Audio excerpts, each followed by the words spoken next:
샬롬 일용할 양식의 길만주 목사입니다. 오늘부터는 베드로후서를 함께 나누는 시간을 갖도록 하겠습니다. 오늘은 베드로후서의 전체 개관을 함께 나누는 시간을 갖도록 하겠습니다.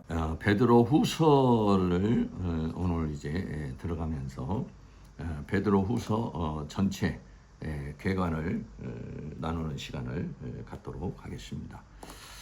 베드로전서는 영광을 위한 고난, 이런 주제로 함께 나눴는데, 베드로후서는 신의 성품에 참여하는 자, 이런 주제로 함께 나누려고 합니다. 저작 시기와 장소입니다. 베드로가 이 줄대스승을 신 시기는 그의 임종에 가까운, 다시 말하면 베드로가 이제 순교하기 바로 전에 쓰여진 것으로 생각해서 66년에서 67년 정도로 추정을 하는 것이죠. 그래서 베드로 전서와는 약 한 3년 정도, 3년 정도 이 텀이 있는 걸로 이렇게 보여집니다. 그래서 베드로 전서가 한 63, 4년 정도에게 쓰여졌다고 그러면은 그 뒤로 한 3년 정도 지나서 베드로가 다시 이 베드로 후서를 쓰게 된 것입니다. 저작 동기, 왜 베드로 후서를 또 쓰게 됐는가 하면은 교회 안에 들어온 이 거짓 교사들에 대한 경고를 한 것입니다. 그래서 교회가 이렇게 세워지면은 당시에는 이 사탄이 이제 외적인 핍박이 아니라 내적인 유혹으로 들어와서 이런 거짓 교사들을 교회에 침투시키는 것이죠. 그 당시의 거짓 교사들은 영지주의자들이었습니다. 이 영지주의라는 것은 뭐냐면 기독교의 윤리를 무시해도 된다는 도덕 폐기론을 내세우며 성도들을 유혹하는 그런 어떤 세상 지식, 철학, 이런 것들이 이제 기독교에 들어와 가지고 믿음의 사람들을 미혹하고 유혹하는 그런 역사가 있었다는 것이고, 그런 거에 대해서 이제 베드로가 또 권면의 말씀을 준 것이죠. 그래서 베드로는 거짓 교사들의 유혹에 빠지지 않기 위해서 그리스도의 성품을 지니고 계속 성장할 것과 예수님의 제담을 바라오며 인내할 것을 권면하고 있는 것입니다. 그리고 두 번째는 극심한 박해 아래 있는 성도들에게 보낸 것이므로 위로와 격려의 편지가 또 된 것이죠. 그래서 이 격려의 주제를 산소망으로 이렇게 이야기를 하고 있습니다. 그래서 본서를 소망의 서신이라고도 이렇게 말하고 있는 것이죠. 그래서 베드로 전서가 대체적이면 그런 외적인 환난과 핍박에 대한 위로와 권면이었다면, 베드로 후서는 어떤 내적인 싸움과 변화에 대한 위로와 권면인 것이에요. 그래서 원수 마귀는 두 가지로 공격합니다. 계시록 13장에 보면은요, 바다에서 올라온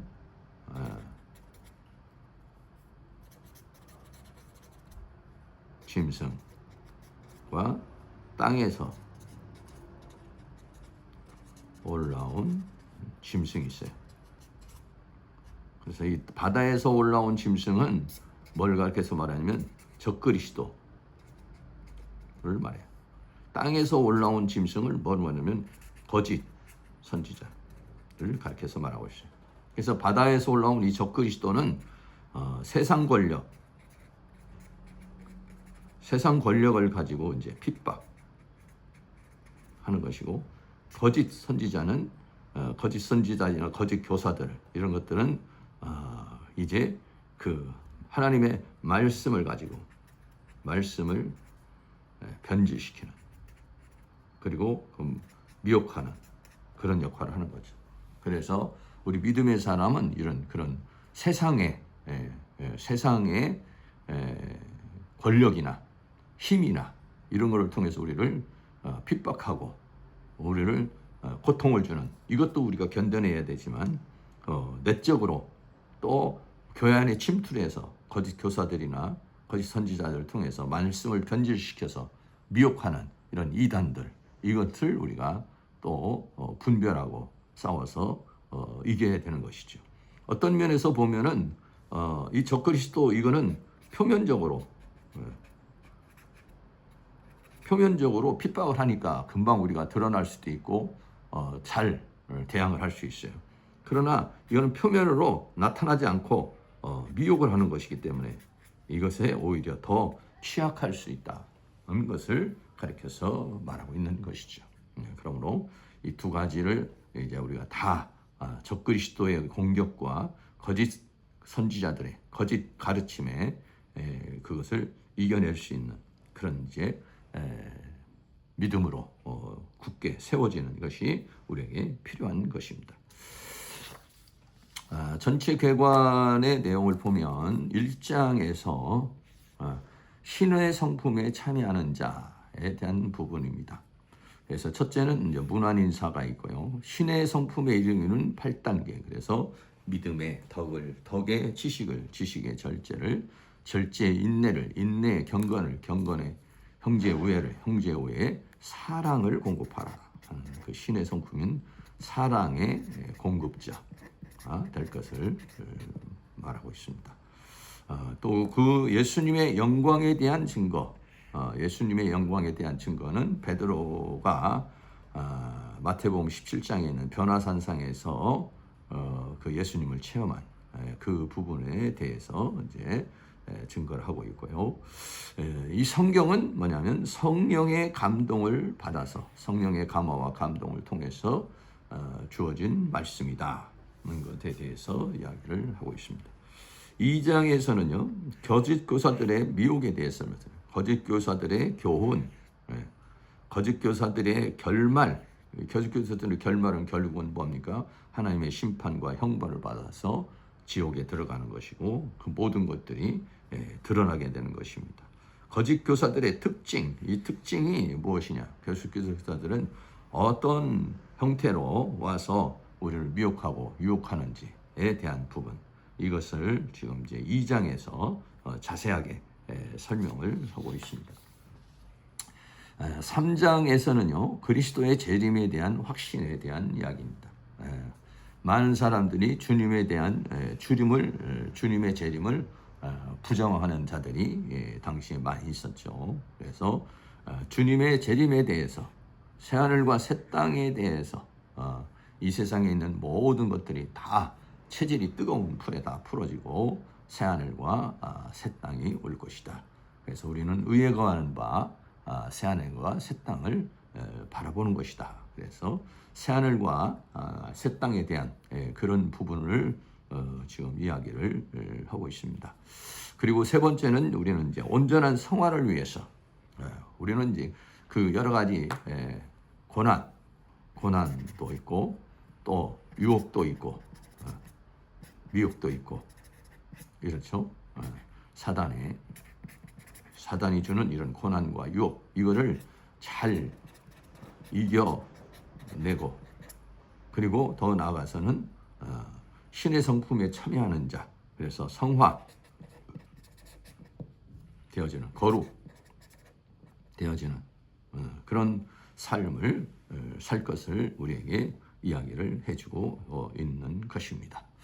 그러므로 이제 우리가 베드로후서를 이제 함께 나누면서 이러한 그 성화에 대한 부분, 그리고 사탄이 어떤 형태로 우리를 유혹하고 미혹하는지, 그 거짓 교사들의 교훈과 그 특징, 이런 것들을 우리가 잘 살펴서 대적을 해야 된다라고 하는 것입니다. 그래서 우리 믿음의 사람은 이러한 그 사탄의 그 핍박과 그 유혹을 이기기 위해서 어떻게 되냐면 믿음 위에 굳게 서야 되고 영을 분별할 수 있는 능력이 있어야 되고 하나님의 말씀에 굳게 서는 이런 것들이 되어져야만이 이것들을 이길 수 있다.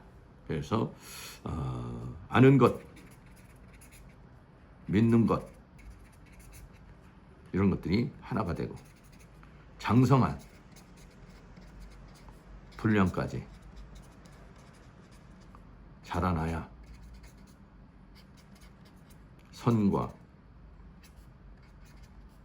악을 분별하고 이길 수 있다는 것입니다. 베드로후서를 통해서 우리들이 더욱더 하나님의 말씀을 무장해서 이런 사단의 미혹과 유혹을 이기고 우리가 거룩한 성화의 단계에 이르기를 바랍니다. 오늘은 베드로후서를 들어가기 전에 전체 개관을 함께 나누는 시간을 가졌습니다. 베드로전서가 외적인 환난과 외적인 핍박에 대한 부분이라 한다면 베드로후서는 내적인 부분, 특별히 사단의 미혹과 유혹, 거짓 교사들의 유혹에 대한 이런 부분들 가르쳐서 이야기를 해주고 있는 것입니다. 그래서 베드로전서를 보내고서 약 한 3년 정도 후에 베드로후서를 베드로가 기록해서 보낸 부분을 보게 되는 것이죠. 그러므로 우리는 외적인 싸움도 중요하지만 내적인 싸움이 더 중요할 때가 있습니다. 그래서 외적인 싸움을 싸우기 위해서 이제 우리가 믿음에 굳게 서고 무장을 해야 되지만 내적인 싸움을 싸우기 위해서는 하나님의 말씀에 우리가 굳게 서야만 이 미혹과 유혹을 이겨낼 수 있는 것이죠. 그래서 베드로후서를 통해서 우리가 거짓 교사들의 그 책략이 무엇인지를 우리가 잘 분별해서 이런 미혹하고 유혹하는 사탄의 세계를 이겨내는 삶을 살아갈 수 있기를 축복합니다. 감사합니다.